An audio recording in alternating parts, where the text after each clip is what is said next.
Hello, everyone. I want to read a pretty good little bit in one chapter of Exodus 8.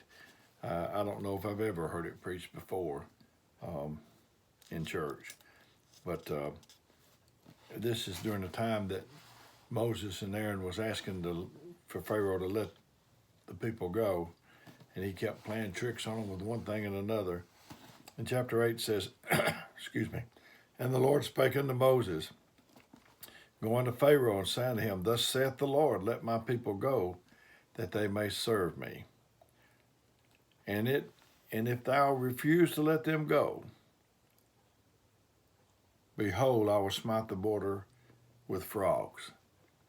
And the river shall bring forth the frogs abundantly, which shall go up and come into thy house, and into thy bedchamber, and upon thy bed, and in the house of thy servants, and upon thy people, and into thine ovens and thy kneading troughs. And the Lord's and the frogs shall come up both on thee and upon thy people, and upon thy servants. And the Lord spake unto Moses, say unto Aaron, stretch forth thine hand with thy rod over the streams, over the rivers, and over the ponds, and cause frogs to come up upon the land of Egypt. And Aaron stretched out his hand upon the waters of Egypt, and the frogs came up and covered the land of Egypt. And the magicians did so with their enchantments, and brought up frogs upon the land of Egypt. And Pharaoh called for Moses and Aaron, and said, entreat the Lord, that he may take away the frogs from me and from my people, and I will let the people go, that they may sacrifice unto the Lord. And Moses said unto Pharaoh, glory over me, when shall I entreat for thee and thy people and thy servants, and for thy people, to destroy the frogs from thee and thy houses, that they may remain in the river only? When shall I do this, Pharaoh? And he said, tomorrow. Tomorrow. I just can't hardly believe that he would say that. Can you believe tomorrow? What's wrong with today? But he said tomorrow. And he said, be it according to thy word, that thou mayest know that there is none like unto God, the Lord thy God. And the frogs shall depart from thee and from thy houses, and from thy servants, and from thy people. They shall remain in the river only. You know, it's incredible to me that they was in their beds and their kneading troughs, they was in their ovens, and Pharaoh or anyone would be willing to put up with them one more day. Lost people, they're willing to go to bed tonight, lost, and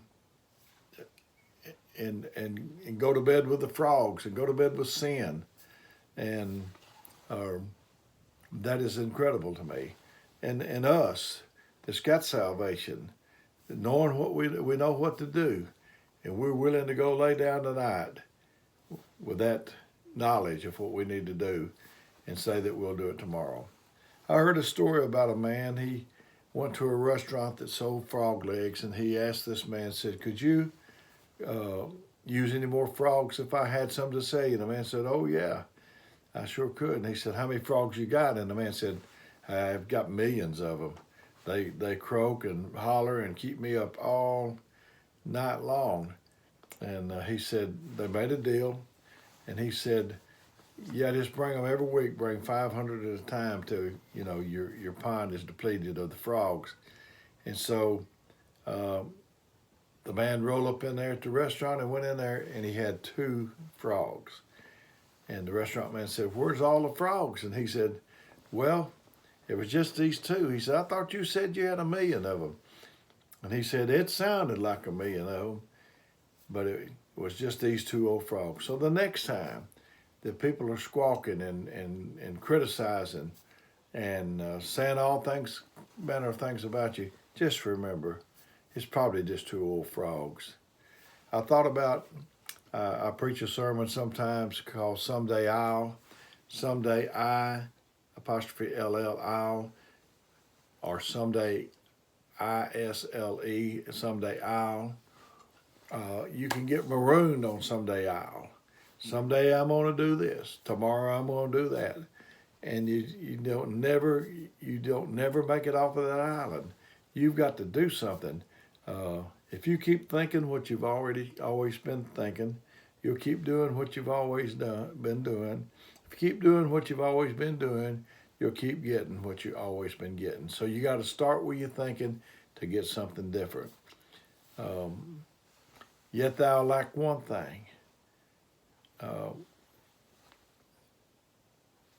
You lack one thing, and then you're going to wait till tomorrow to do it. You ought to refuse to live one more day like you've been living. And some people will only think about it. Good intentions don't get you. The torment, hell is going to be full of people that had good intentions. So take those intentions. Let's take those intentions that we have and start today and not tomorrow, because we don't know if we'll even get it tomorrow. So may God bless you. It's my prayer.